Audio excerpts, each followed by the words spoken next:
नमस्कार। तो आज बात करते हैं एक टीचर के सबसे जरूरी औजारों के बारे में, यानी टीचिंग लर्निंग मटेरियल्स की, जिसे हम टीएलएम भी कहते हैं। देखिए, अगर आप सीटीटी या किसी भी टीचिंग एग्जाम की तैयारी कर रहे हैं तो ये समझना आपके लिए बहुत इंपॉर्टेंट हो जाता है कि आज की टीचर का टूल किट असल में दिखता कैसा है। तो चलिए आज इसी टूल किट को खोलकर देखते हैं। तो इस सफर में हम क्या क्या देखने वाले हैं। हम शुरुआत करेंगे उस सबसे बुनियादी चीज से जो हम सबके हाथों में रही है, यानी पाठ्य पुस्तक।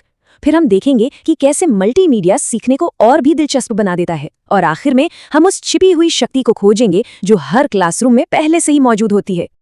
तो चलिए शुरू करते हैं अपने पहले हिस्से से और समझते हैं कि आज के दौर में एक टीचर का टूल किट कैसा होना चाहिए। तो एक बहुत ही बेसिक सवाल से शुरू करते हैं। क्या एक शानदार क्लास सिर्फ एक किताब के दम पर चल सकती है? आज की तालीम का जवाब है बिल्कुल नहीं। आज का टीचर एक कारीगर की तरह है, जिसे अपना काम बेहतरीन तरीके से करने के लिए सिर्फ एक नहीं बल्कि कई तरह के औजारों की जरूरत पड़ती है। अब बात करते हैं हमारे टूल किट के सबसे पहले और सबसे बेसिक टूल की, यानी टेक्स्ट बुक की।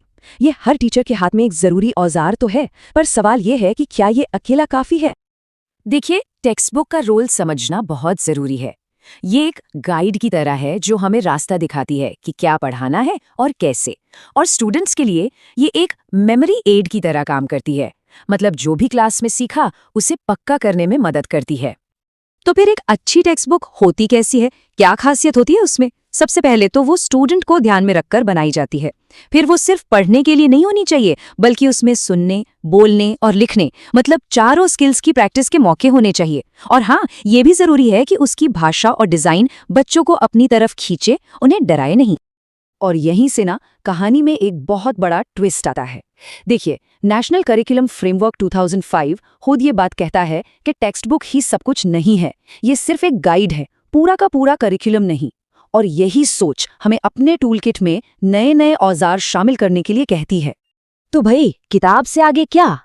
यहीं पर एंट्री होती है मल्टीमीडिया की, जो एक टीचर के टूल किट को सही मायनों में अपग्रेड करती है और सीखने की प्रक्रिया में एक से ज्यादा सेंसेस को शामिल करती है।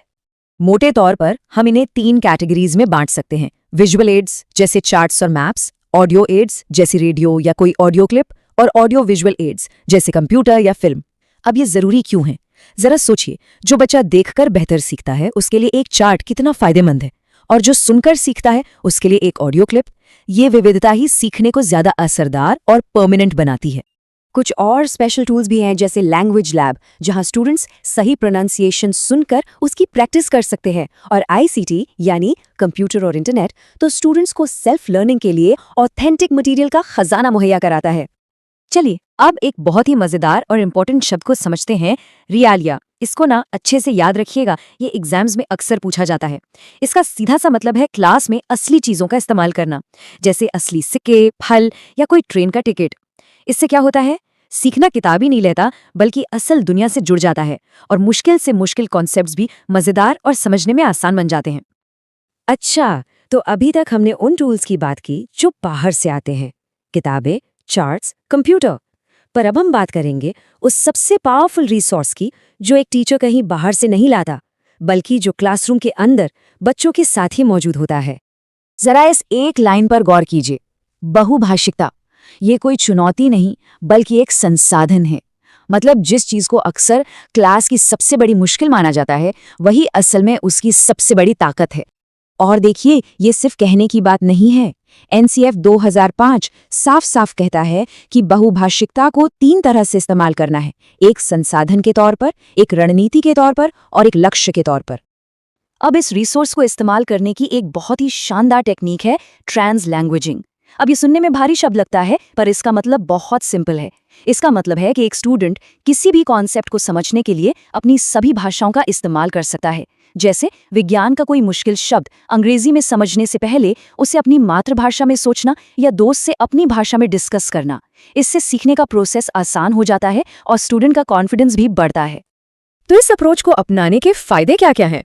सबसे पहला तो ये कि इससे बच्चों का दिमाग और तेज होता है, उनकी सोचने की शक्ति फ्लेक्सिबल बनती है, उनकी अपनी भाषा एक नई भाषा सीखने के लिए पुल या सीढ़ी बन जाती है, रुकावट नहीं। और सबसे बड़ी बात, जब हर बच्चे की भाषा का सम्मान होता है तो पूरी क्लास कॉन्फिडेंस से भर जाती है और हर कोई सीखने में खुलकर हिस्सा लेता है। तो चलिए अब इन सभी टूल्स को एक साथ रखकर देखते हैं कि कामयाब एक मॉडर्न टीचर की पहचान आखिर है क्या। तो एक मॉडर्न टीचर की जर्नी को ना हम इन स्टेप्स में देख सकते हैं।